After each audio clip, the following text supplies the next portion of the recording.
Michael Stevens was born in 1990 in the small town of Lompoc, California, a quiet suburban community located in Santa Barbara County.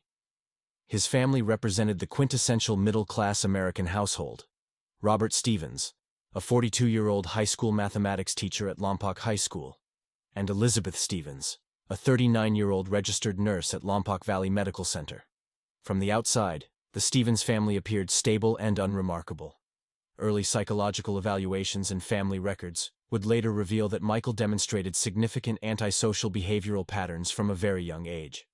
His childhood was marked by a series of disturbing incidents that went largely unnoticed or were dismissed as typical childhood mischief. At the age of 8, neighborhood children reported finding mutilated small animals near the Stevens property. While his parents attributed these discoveries to local wildlife or other children, child psychologists would later identify these as clear early indicators of developing sociopathic tendencies. Throughout his school years, Michael displayed a remarkable ability to manipulate situations and people. He was an intelligent student, consistently achieving high grades, but his interpersonal interactions were characterized by a complete lack of genuine emotional connection. Teachers' notes described him as charming yet distant, with an uncanny ability to lie without showing any signs of stress or guilt. Psychological profiling would later confirm these observations, identifying him as having a classic narcissistic and antisocial personality disorder. After graduating from Lompoc High School in 2008 with top honors, Michael pursued a degree in information technology at the University of California, San Diego. His academic performance was exceptional, demonstrating a methodical approach to complex technological systems. In 2013, he graduated with a bachelor's degree, immediately securing a position as a systems analyst at Technova Solutions, a prominent technology firm located in the San Diego corporate district. The final incident that led to his termination occurred in June 2015. A detailed internal investigation revealed that Michael had been secretly collecting personal information about his colleagues, accessing private email communications, and creating unauthorized psychological profiles. When confronted by the HR department, he displayed no remorse, instead viewing the investigation as a personal challenge to be navigated through manipulation and calculated responses. His termination from Technova marked a critical turning point in Michael Stevens' life trajectory. Stripped of his professional facade, he needed a new occupation that would provide mobility, anonymity, and opportunities for surveillance. He found this perfect cover in a courier position with Quick Delivery, a regional logistics company operating throughout Southern California. The courier job was ideal for his emerging criminal predilections.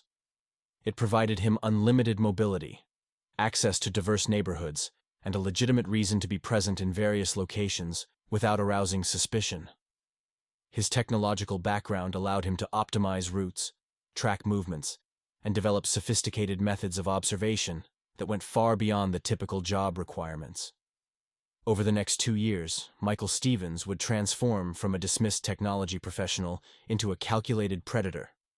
Forensic psychological profiles would later confirm that during this period, he was responsible for at least 3 unresolved violent incidents targeting young women.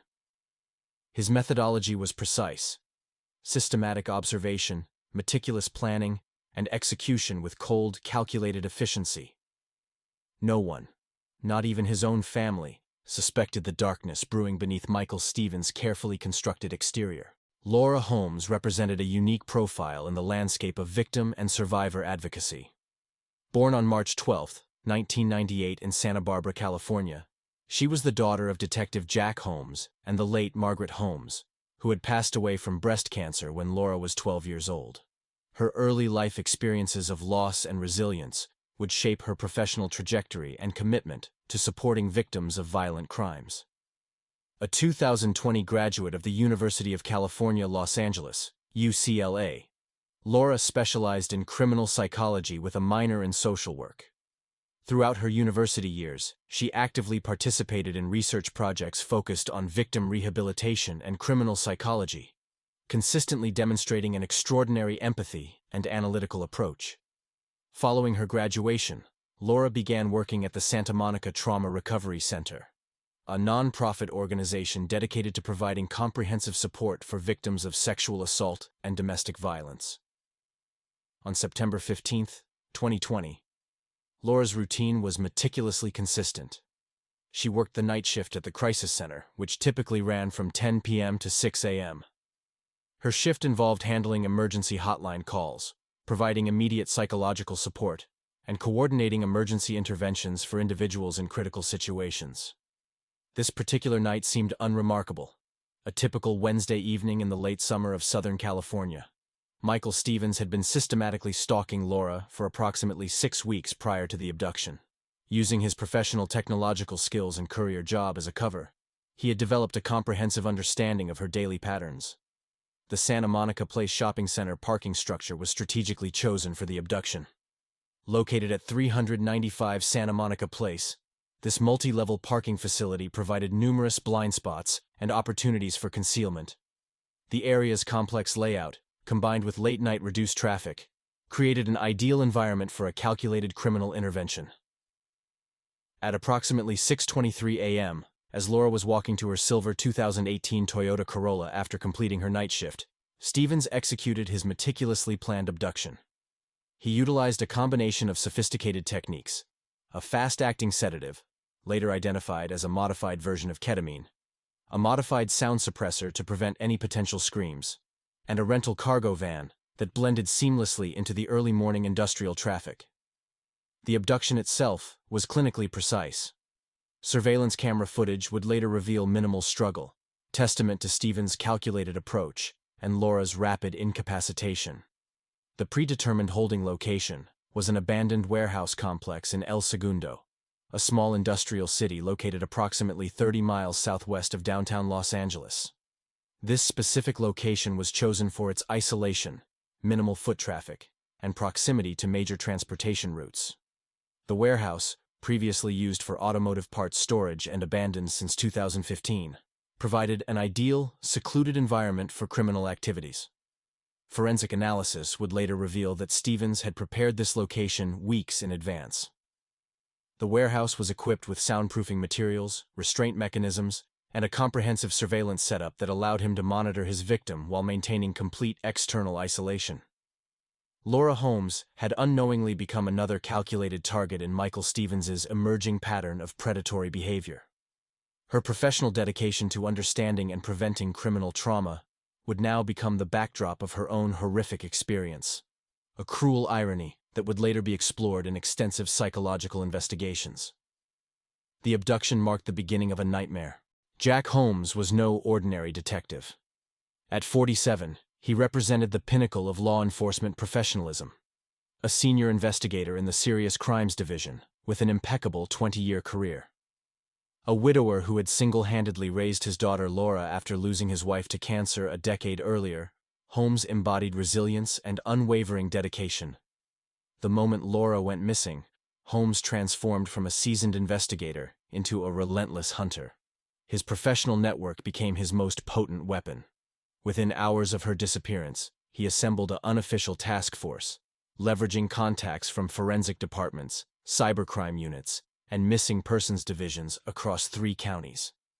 Initial investigation revealed disturbing patterns. Laura, a 22-year-old graduate student in criminal psychology at UCLA, had been tracking a research project on serial offender behavioral patterns. Her last known location was near the university's research library, where she had been reviewing archived criminal psychology case files. Cellular data and campus security footage showed Laura meeting an unidentified male approximately 48 hours before her disappearance. The man appeared to be in his mid-30s, wearing a delivery courier uniform from Quick Delivery, a local logistics company.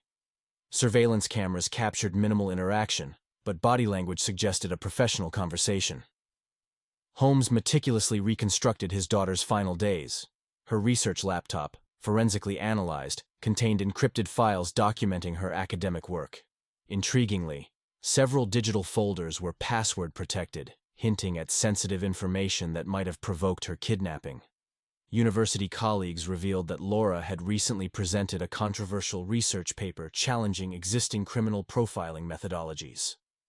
Her work suggested significant gaps in how law enforcement tracked and predicted serial offender behaviors, particularly in cases involving complex psychological manipulation. The forensic medical examination exposed the horrific reality of her final hours.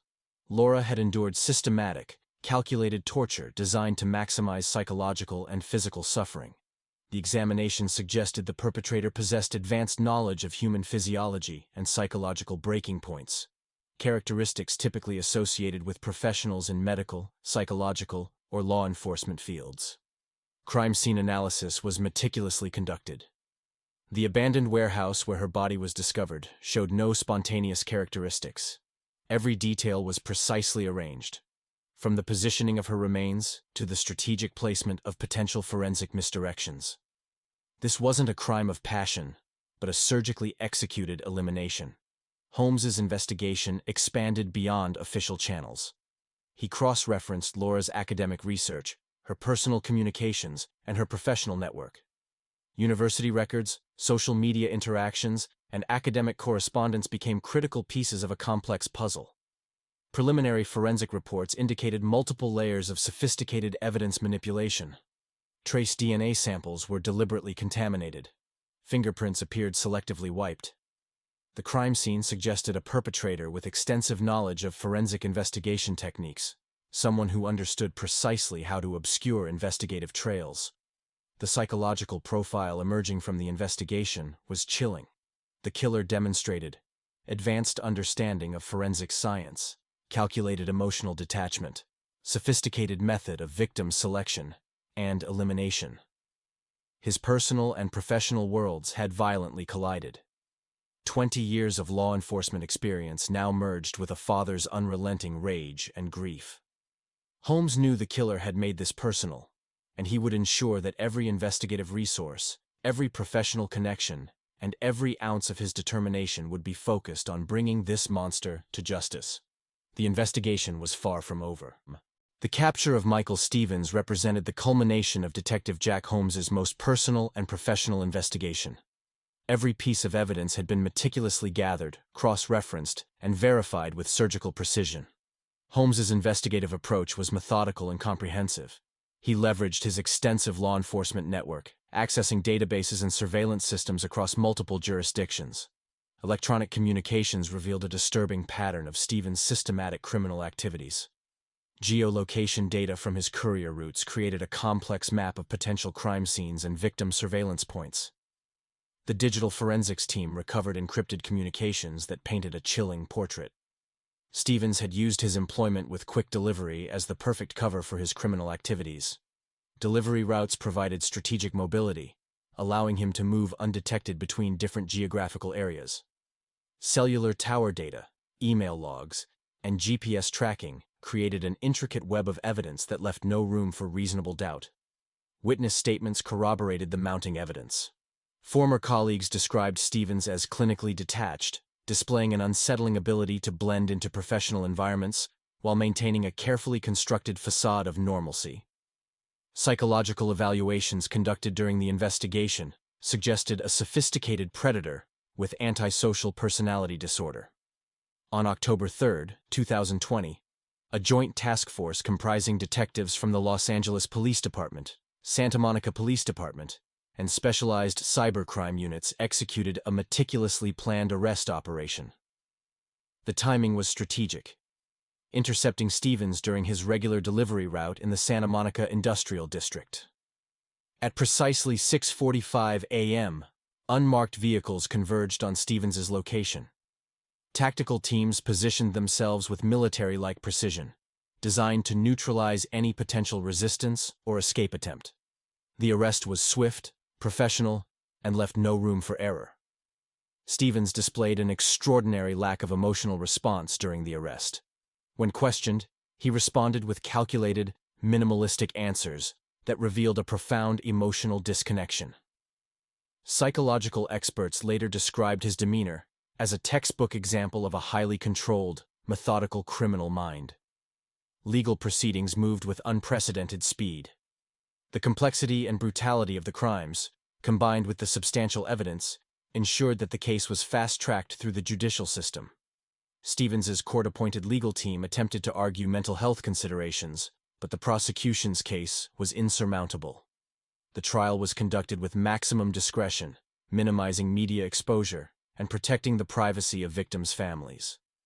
On December 15, 2020, a jury found Michael Stevens guilty on all charges. His crimes were so heinous that the verdict seemed almost anticlimactic compared to the years of suffering he had inflicted. The sentencing hearing was a stark, clinical affair.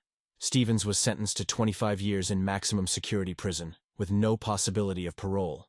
The judgment represented not just punishment, but a societal statement about the protection of innocent lives.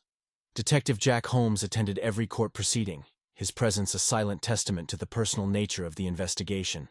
When the final verdict was read, he maintained the composed demeanor of a professional law enforcement officer. But beneath that calm exterior burned an intense, unquenchable sense of justice fulfilled. As Stevens was led away in maximum security restraints, Holmes felt a complex mixture of emotions.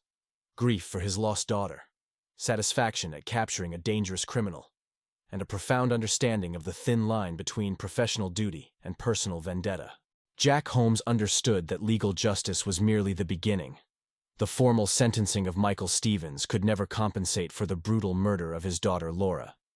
His grief had transformed into a calculated, cold-blooded pursuit of personal retribution that would extend far beyond courtroom walls. Leveraging his decades of law enforcement connections, Holmes methodically constructed a complex network of influence within the prison system. His professional relationships, built over 20 years of service, now became instruments of a carefully orchestrated vengeance. Conversations with certain corrections officers, strategic interactions with influential inmates, and carefully placed suggestions created a perfect mechanism for Stevens' systematic destruction. Holmes contacted prison contacts who owed him professional favors, detectives from various jurisdictions, retired corrections officers, and individuals with deep connections in the penal system. Each conversation was measured, professional, never directly suggesting violence, but subtly creating an environment where Stevens would become the most vulnerable prisoner. Influential inmates with significant prison hierarchies were discreetly informed about Stevens's crimes. The details of his murders, particularly those involving young women, were strategically leaked. In the brutal social ecosystem of maximum security prisons, crimes against women occupy the lowest moral tier, ensuring immediate and violent ostracism. Certain corrections officers, selected for their moral flexibility and personal histories, were positioned to ensure minimal intervention during inevitable confrontations. Within 3 months, Stevens' existence became a nightmare of constant psychological and physical terror. Other inmates systematically targeted him, transforming his daily life into an endless cycle of beatings, humiliation, and constant threat. His basic human rights were methodically stripped away, with prison administration maintaining a calculated indifference. Psychological evaluations would later reveal the rapid deterioration of Stevens's mental state. The man who had once demonstrated clinical detachment during his crimes now experienced the same methodical, cold-blooded treatment he had inflicted on his own victims. Each beating, each moment of psychological warfare, was a deliberate echo of the pain he had caused others. Prison records would show an increasing number of incidents. Beaten and hospitalized, Stevens became a ghost within the prison system. His medical reports documented systematic trauma, broken bones, psychological breakdowns, constant threats. The prison administration's reports remained frustratingly bureaucratic, never directly addressing the escalating violence. The revenge was not about quick violence, but sustained, psychological dismemberment.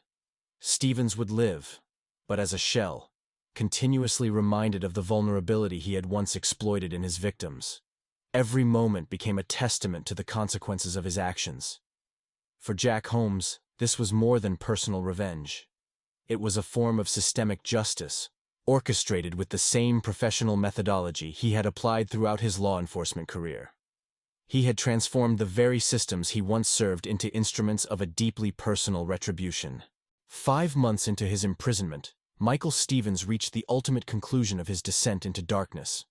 The prison cell, which had become his entire world, witnessed the final act of a man who had long ago abandoned any semblance of human empathy. The suicide was methodical, calculated, much like his previous crimes.